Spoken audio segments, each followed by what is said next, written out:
Hi నమస్తే. నేను మీ సునీల్ కుమార్ గాజుల. 10వ తరగతి పరీక్ష ఫలితాలు రాబోతున్నాయి పిల్లల ఈరోజు. కాబట్టి పిల్లలతో గడిపే ప్రయత్నం చేయండి. రిజల్ట్స్ వస్తున్నప్పుడు వాళ్ళతో పాటుగా మీరు కూర్చొని చూసే ప్రయత్నం చేయండి. రిజల్ట్ ఏ విధంగా వచ్చినా మీరు పాజిటివ్గా ఉండే ప్రయత్నం చేయండి.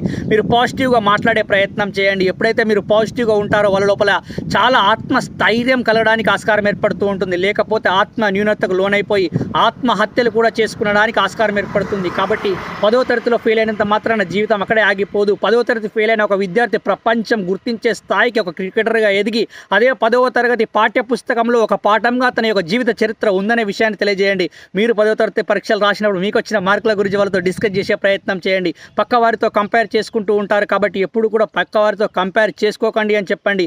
ఇప్పుడు వచ్చిన మార్కులు మాత్రమే శాశ్వతం కాదు, జీవితం శాశ్వతము. మార్కులతోటి మన భవిష్యత్తు అనేది ఆధారపడదు, మన యొక్క నైపుణ్యాలతోటే భవిష్యత్తు ఆధారపడుతుందని మంచి విషయాలు చెప్తూ వారితో గడిపే ప్రయత్నం చేయండి.